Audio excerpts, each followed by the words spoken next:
হে বন্ধু, আমার ছোট্ট জগতে অনেক অনেক স্বাগত। তো আজ আমি শেয়ার করব আমাদের উঠানে বেশ কয়েকটি লঙ্কা হয়েছে, সেখান থেকে আমি অনেকগুলি লঙ্কা তুলেছি। নিজের বাড়ির উঠান থেকে এইভাবে ফুল ফল সবজি তুলতে আমার কিন্তু ভীষণ ভালো লাগে। কি আপনাদেরও ভালো লাগে তাই না? তবে এই গাছগুলি কিন্তু আমার ছোট ঠাম্মা আর বোন লাগিয়েছে। ওদের যত্নে কত সুন্দর ফলন হয়েছে দেখুন একবার। লঙ্কাগুলো এত বেশি ঝাল যে আমার একটা গানের কথা মনে পড়ছে।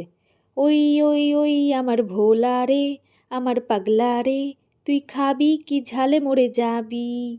আচ্ছা বলুন তো, এটা কোন বইয়ের গান? আর গানটার মধ্যে আমি একটা শব্দ ভুল বলেছি, সেটা কি ছিল? যদিও আমি গানের সুর তাল লয় ছন্দ সব উল্টোপাল্টা করে ফেলেছি, তবুও একটু হলেও হয়তো বুঝতে পারছেন কোন বইয়ের গান। আজ তবে এখানেই শেষ করলাম। ভালো থাকুন, সুস্থ থাকুন, হাসি খুশিতে থাকুন। Bye bye.